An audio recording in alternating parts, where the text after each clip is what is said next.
The richest place in the world is actually the graveyard, where the greatest ideas we've never seen or heard of went to die. Welcome to the Invisible Marketer Podcast. I'm your host, Coena. In this episode, I sat down with Samantha Amaya. She wears so many hats, from being a mom, a fellow introvert, to being a coach who helps moms and women become faithful, fit, and aligned in all areas of their lives. If you would like the show notes, head on over to community.invisiblemarketer.com.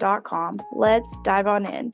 Samantha, I want to thank you for taking the time to sit down with me and get on here with me. I know I've been trying to get you on here for a long time and you've been so busy, but it's just an absolute pleasure to be able to have you on the show today. I'm super grateful that you asked me to be on this show, because if you are watching this and you've been watching Coena's all the things that she's doing and all the things she's working on, people just really love it and resonate with it. So it's really an honor and a privilege to get to be a part of this. Well, thank you so much. I know that a lot of that has to do with people like you. It's really pushed me to keep going and get my message out there. Can you tell people a little bit about what it is that you do and a little bit about yourself? Yes, of course. There's like so many things that I do. I've got 4 kids. My oldest just turned 13 last week. I'm still trying to grasp the fact that I have a teenager, because it's so wild that I'm old enough for that and that he's grown so fast. And then my others right now are 9, 7, and 5. So I'm very busy with that. I also help with my 10-year-old nephew while his mom works. So I've got that going on. And then from like a career service standpoint, because I really see it as more of a service than anything, is I help highly driven, highly motivated entrepreneurial moms and women find who they are and show up at an elevated level in their life. So I teach high performance habit, and that also plays into helping them to be able to have an elevated level of confidence and self-worth. So I'm positioned more in the fitness industry because I lost personally 65 pounds just because of learning high performance habits. That's really what I want to help other women to be able to do, and just really show up differently in the world and be true to who you are. I've always been drawn to your bubbly personality from the beginning, and you've been like this go-getter. You just attract me to you because of how you show up online. And I feel like that's kind of what you're saying. Be yourself, and you are. You don't care. With introverts, we tend to care what people think about us, right? So when we're showing up online, we're so scared to show that true natural self. When you do show up, you're natural and you don't care. And it's so awesome to be that way when you show up. You're so sweet, Kalina. Thank you. And a lot of people do see me as more of an extrovert. However, there's this balance between an introverted extrovert and somewhere in the middle. And I honestly have not always been this way. I wanted to be seen. I wanted to be heard, especially in my early to mid 20s. And I didn't grow up in an environment where I had that. Started spending a lot of time with people who were very extroverted, but really when they're done, they would go home for like weeks at a time. And I had no idea. I only saw what they let me. When I learned that, that was so mind blowing. And I also felt like almost not really obligated, but kind of like how you started this podcast, because there's just something really deep inside of you that needs to show up. You try to ignore it, sit and hide, and like, oh my goodness, I don't want the world to really see me. But what I've learned throughout figuring out how do I show up authentically, how do I be more me, was really only a couple of years ago. So if you didn't know me prior to the last 12 to 24 months, you would have seen a whole different side of me that would probably surprise most people today, because I honestly have to bring myself into my extroverted side in order to show up online. I have to work constantly on the things I teach people in my own self so that I can show up authentically, because I feel like people need that. They need a voice. They need somebody to look up to. I study Brendan Burchard. Anybody who really knows me knows how much I love Brendan Burchard, because he changed my life. At an event one time, he was like, you get to see the bubbliest personality in the world, jumping up and down on the stage all day, interacting with thousands of people at a time. But when I leave, I have to go sit in an ice bath for 12 hours, and not even my own wife comes to talk to me, because I have to decompress from the world because I am an introvert. But I have a mission to complete at the same time. And that was like so mind blowing to me, going, oh, like that's me. And I'm sure you feel that way a lot too. Like you show up in powerful, powerful ways. And a lot of people, Kalina, don't know your story yet. And when they do, you're somebody's inspiration and you don't even know it, because you choose to come out and share yourself with the world, even though it's inside of a podcast. I don't know if you see what a superhuman strength and superpower that is, to be able to do that. So in a lot of ways, you're like my role model, because I don't have a podcast and I don't necessarily put myself out there the same way that you do. And that's what makes it so beautiful is that we both get to play our strength, and we don't really know who's drawn to that. So I love that you pointed that out, and that I get to also reflect it back on you and show you how awesome and amazing you are at the same time. And that's what makes this all such a cool process for me to get to see. I don't even know what to say to that because, I do have a lot of confidence issues here, but I didn't know that Brendan was that big of an introvert. So we have to have that. I try to show up the best that I can for introverts,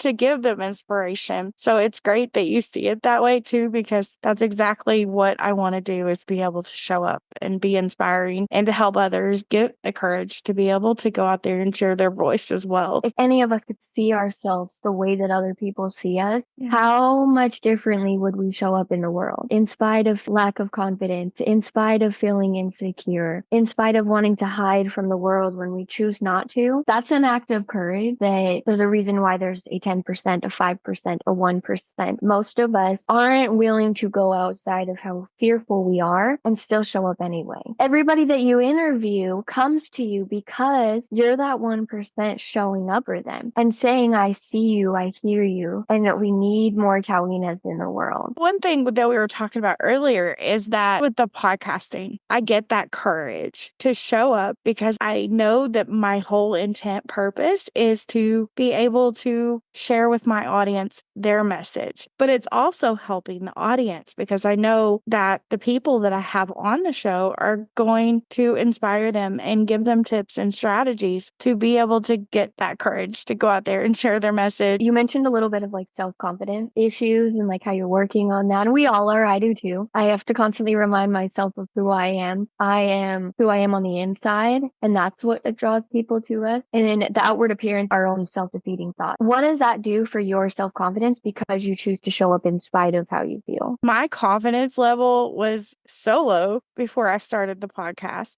Even when I get messages saying, hey, you're inspiring me by showing up, I didn't feel like confident. But now, after I started this podcast, each week I gain even more and more confidence because of the people that come on the show, my knowledge level, and just being out there and putting myself out there is giving me way more confidence than I ever thought I would ever have. I love that so much. And you mentioned something that I think might go unmissed a lot, especially in the personal development space. You have given yourself a chance, an opportunity to showcase all of the work that you've done up to this point. Even though you didn't feel ready, even though there's still more to learn, you did it anyway. And that's a humongous act of courage and faith in yourself and your ability to come through because you've already done the work. You might not have even realized that you've done so much work, but just a little tiny bit. I really wanted to pull that out and acknowledge you for everything that you did that allowed you to be able to do this. That anyone who's introverted or not can do the same thing. But especially when you're introverted, for me, I hid behind books for a long time and courses and letting other people shine so that I could just kind of not really bask in their glory, but really just absorb how they show up and the little tiny intangible things they do. And it took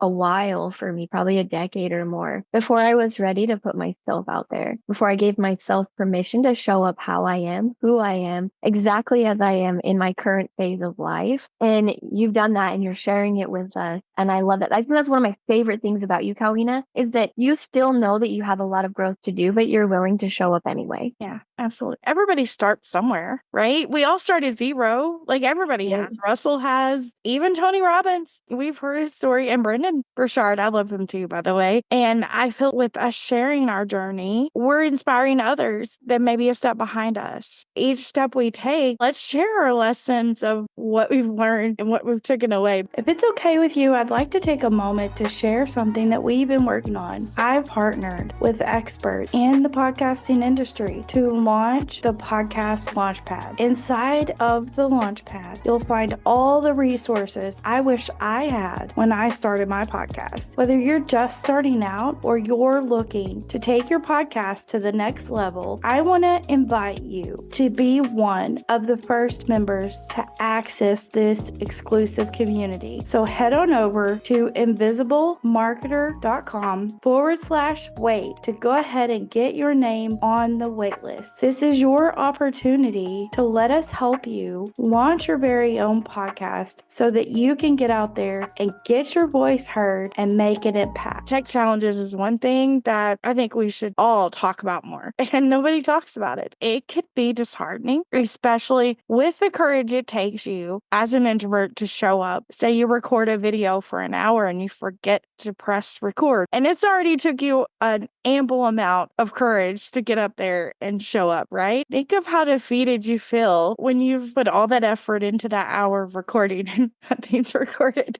It makes you want to give up because it took a lot just to do the first one. Do you think you want to do the second one? No, most of the time you don't, but I pushed myself to do that second one. Have you ever faced obstacles and things throughout your journey since you started coming out and sharing your message? Yes, something that I feel like we should also talk about more. And what do you do in between these pitfalls? They're not failures because you learn from them. So I want to call them a pitfall. But what do you do to get yourself to come back again? I think that would be like so fun to talk about. I love those conversations. Those are the things people don't talk about enough. From my perspective, is the tech failures happen, the life circumstances happen, they'll never stop happening. I had to come to a point where 2 years ago, it was either, okay, I'm either going to start showing up despite the challenges, or I might as well hide in a hole and never try at all because nothing's getting easier. You just grow a stronger muscle to deal with it when you start showing up and choose not to back down. That doesn't mean never take a break. If anybody tells me that I need to just keep grinding or keep hustling, well, I don't know about you, but I think hustle and grind need to be obsolete in our vocabulary because to me, at least, and to people that I've talked to and been networking with, that gives a sense of burnout and that'll make you want to quit faster than any tech issue. We all burned ourselves out over the last few years, majorly. When the world shut down, it was really a wake-up call for a lot of us to what wasn't working. And now we're trying to find a new, better, more authentic and sustainable way to live our lives with more joy, more abundance, more peace in the way that we do things because we lost a lot of people. There are people that we thought would be here today that are not. And sometimes we forget that we aren't promised tomorrow. And so how do we, in spite of all of the things that we go through, seek for that joy, that abundance, that clarity in who we are? Something had to have happened, Calvin. I guarantee it. I would put money on the line to say that something happened in your life that awakened a part of you that knew you couldn't keep hiding anymore. And it was so strong you couldn't ignore it anymore. Am I right? Yes, absolutely. Probably part of what drives you to keep doing these podcasts, why you show up when everything fails. When you have an awesome, like totally bomb, just superb interview, and then you realize you didn't record a single. I had that a couple months ago and it's disheartening, but that part of you that knows that there's more inside of you. I asked a year ago, I think, to my audience, where's the richest place in the world? If you had to guess, where do you think the richest place in the world is? I have no idea. Paris, I would say. I don't know. Yeah, a lot of destinations, right? Like touristy Right. places. Yeah. That's actually not. And this kind of blew my mind and I've lived with it every day since. And that's part of why I keep showing up when I don't want to. The richest place in the world is actually the graveyard, where the greatest ideas we've never seen or heard of went to die. Whoa. And it blew me away. I thought about it. As great as things are in the world, how many things could be better or different? But somebody chose not to show up. They chose to live in fear. They chose to live by other people's opinions and definitions of how they should live their life. I chose to leave a very unhealthy relationship with 4 kids, stay-at-home mom. I left a business that I was growing that was thriving because it didn't fill my cup anymore. And I realized I was ignoring my kids. And I started working with one of Brendan's high performance coaches. And he kept asking me, he's like, what do you want your life to look like? I don't know. What if you had more joy, more abundance, more happiness, more peace, more clarity? What if every day you woke up more excited to be alive, even if things were hard like they are now? And I just kept saying for 6 months, I don't know. Because I didn't have any examples of that growing up. It was, if you survived and didn't die, you didn't get shot living in a gang area. If you didn't die because of homelessness, if poverty didn't kill you, like you made it. I thought, to me, $100,000 as a kid was like $1 million now. I didn't know any different. So when I heard that people literally just die with their goals and their dreams buried 6 feet under with them and nobody got to hear them, I thought, how horrible is that? If I died with all the things I wanted my kids to learn and they never got to have any of that, the numerous amount of time, energy, effort, money, resources I've put into myself I never shared with the world, what good was any of them? That'll start to drive you. Not in a negative way, not where you feel like you have to kill yourself the way I did in a previous business, but in a way that allows us to say, I have good ideas and I'm worthy of people hearing my voice, of hearing my opinions, of knowing what goes on when I don't talk about it, but it sits in my head all day. If I could just get some of those things out into the world, I will have lived a better, higher quality of life, even if I don't get to see the fruits of any of those things. That's the drive behind all of this, right? And if you think about it for yourself, Kalina, if you had never started this podcast, where would you be right now? Then we're totally different, right? I was almost burnt out. I had posted on social media for almost 3 months every day, and I was feeling overwhelmed. I was to the point where I was almost wanting to just stop. I remembered I had started a podcast 2 years ago. I remembered that, and I was thinking, I really enjoy doing that. Why don't I just do that? This is not working for me. Going up there and showing up on social media at this moment was not working for me. Being an introvert, it was just too much. And so I found podcasting, and I found that I can change the way I work. I don't have to go down the same path that everybody's telling me that I have to go down. I can go my path and the way I want to go. So that's why I started the podcast. It's simplified and made my life so much less stressful. But you are so right. If you are somebody who resonates with Kalina's podcast, that you really hear what she just said. Kalina, what you did was so courageous in going from, I want to give up, I want to quit, I don't want to do anything anymore. This is draining so much of who I am, to flipping it to the other side, like complete opposite, and asking yourself, what brings me joy? What allows me to feel more peace and happiness? What excites me? What could I get up every day and actually want to show up for? And then choosing to go all in on that. Could have been a total flop, could have totally failed, but you took a risk on it and it worked out. And I flopped so many things over the last 2 years going, okay, well, I thought that would be fun and exciting and I hated it. I hated it so much. And so I dropped it, and it's kind of trailed into things that I love. Faithful, Fit, and Aligned is the name of my community because I love to talk about faith. I love to talk about fitness and how we can get more out of our bodies and feel good more often than not, and do it in an aligned way that allows us to live how we've been talking about, to show up in spite of the things that we're going through. You're going through a lot of things right now, but you're still here. You're still showing up because you have something to strive for, something that awakens that part of you that doesn't want to die without ever having let it out. That's so true. If we lean more into that, instead of asking ourselves, how can I just survive and pay the bills, not absolutely hate my life at the very core, and instead ask ourselves, what allows me to want to wake up every day? Even if it's one day a week that you did this podcast and you did nothing else, that one day a week, you can live for that one day a week just to get you started. No, absolutely. How important do you think it is to just try something? And if you don't like it, go do something else instead of just let your fears overcome you and never try. Yeah, that's really what my high performance coach was constantly telling me. I was like, I have a million ideas. As entrepreneurs, we have so many ideas, it's overwhelming. And we can sit in paralysis around that alone. There's too much we want to do. He just said, pick an idea and run with it. I was like, okay, great. I want to start a nonprofit. It's been a dream since I was a little girl, and I started it, and I was like, oh, and I'm not ready for that. It doesn't excite me to think about all the things I'd have to do to actually make it happen. And my kids are still little and I want to focus on them. And he's like, great. So you know that that's not a right fit right now. Doesn't mean you can't do it later. So let's look at the new thing that makes you excited. And I just kept going and going and going. Last year, I ran a 5-day challenge called the Magical Mindset Mastery, all about the psychology and neuroscience behind how our brains work and how it affects our body so that we can live the way that I now teach people. And I liked it, but it wasn't quite it. But if I hadn't just done it and tried it and ran the 5 days, I wouldn't have known that it wasn't quite, hitting the nail on the head. I wasn't hitting the market of people that really cared about what I had to say because they were interested and curious, but they didn't actually want to do the work. Some of them, yes. I'm super grateful for them. They're still in my community now with what I'm doing, but some of the people weren't ready yet,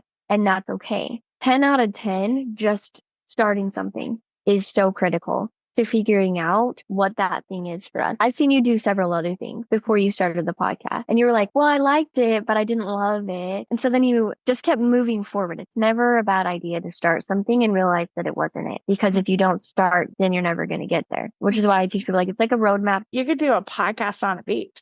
I absolutely could. But I teach people that it's like, we have to just get on the road. Otherwise, we never end up at the ocean. Whatever that beach destination is, whatever that is for you that gets you the most excited. If you never pack your bags, if you never leave the house, you won't know what detours there are. You won't get to sightsee anything. You won't get to experience the touristy things on your journey because you stayed in your house thinking about how difficult it would be to get there. And maybe you don't know what that destination is. Just pick something and then go for it. I think that's the best advice that anyone could give anyone is just go for it, especially like with being an introvert. I know how hard it is to put yourself out there or even try anything. But if you don't, like she said, you won't get anywhere. You won't go anywhere. Like, do you have anything coming up or where could people go to find you? Right now, I am putting all of the resources that I have inside of my school community. So if you go onto the school app, you can find it at Faithful Fit and Aligned is the group. As much as I love the men, it is primarily for women, moms, other women, if you have like dog babies, whatever, doesn't matter to me. If you want to get to a place where you really just love who you are at the core and want to make a big shift in your life, that's where we're building a community around. We have some different PDF guides. We're starting up a 21-day focus group to really learn some of the simple habits that have helped me the most in my journey. And you'll see all kinds of things. And it's really going to be an amazing, amazing place where people can collaborate and talk about the things we don't talk about enough around our identity at a cellular level. Some people are like, oh, that sounds hooky. That's okay. I don't care. It helped change my life. And so I would say that's the number one place, or Facebook. I'm on Facebook a lot. I post a ton there. They definitely need to go and check out your community and school. I'm in there and it's amazing. They need to go check that out. Is there any final words or advice that you might have for the audience? The biggest thing for me, honestly, if nobody learned anything from me in my time on earth, other than the fact that you are worthy of all of the amazing things that you were put on this earth for, you are absolutely worthy. It doesn't matter how you feel. It doesn't matter how other people view you. It only matters that you keep fanning the flame of the spark that's inside of you that you lay in bed every night thinking about, wishing and hoping for. Kalina has said many times throughout this and throughout other podcasts, you just got to keep moving forward and let the judgments of other people, including yourself, be silent long enough for you to say, I deserve better than whatever I'm doing right now, wherever I'm at, whatever level. There's still more greatness inside of you. There's still better. All that really Kalina and I and the rest of her community want is to see you start to smile more often and start to get excited about something and share it with us so that we can be that cheerleader in your corner, even if we're the only ones, until more people start seeing that spark as well. Thank you for listening to the Invisible Marketer podcast. If you would like to access today's show notes, head on over to community.invisiblemarketer.com. If you found value in today's episode, be sure to subscribe so that you don't miss out on even more strategies that are tailored to using your superpower of being an introvert to go out and make an impact. I will see you next time.